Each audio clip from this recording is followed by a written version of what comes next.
ഇന്നും ഫിറോസിന് കണക്കിന് കിട്ടി. മന്ത്രി കെ ടി ജലീലിനെതിരായ ബന്ധുനിയമന വിവാദം രാഷ്ട്രീയ പ്രേരിതമെന്ന് ഹൈക്കോടതി. കേസ് പരിഗണിക്കവെ യൂത്ത് ലീഗ് നേതാവ് പി കെ ഫിറോസിനെ ഹൈക്കോടതി രൂക്ഷമായി വിമർശിച്ചു.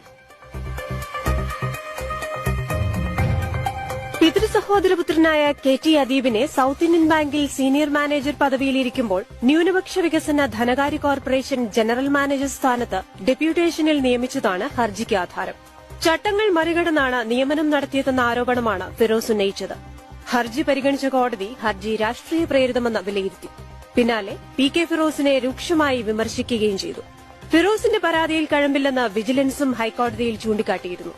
നേരത്തെ വിവാദത്തെ തുടർന്ന് ടി കെ അദീബ് ന്യൂനപക്ഷ വികസന ധനകാര്യ കോർപ്പറേഷൻ ജനറൽ മാനേജർ തസ്തികയിൽ നിന്ന് രാജിവെച്ചിരുന്നു.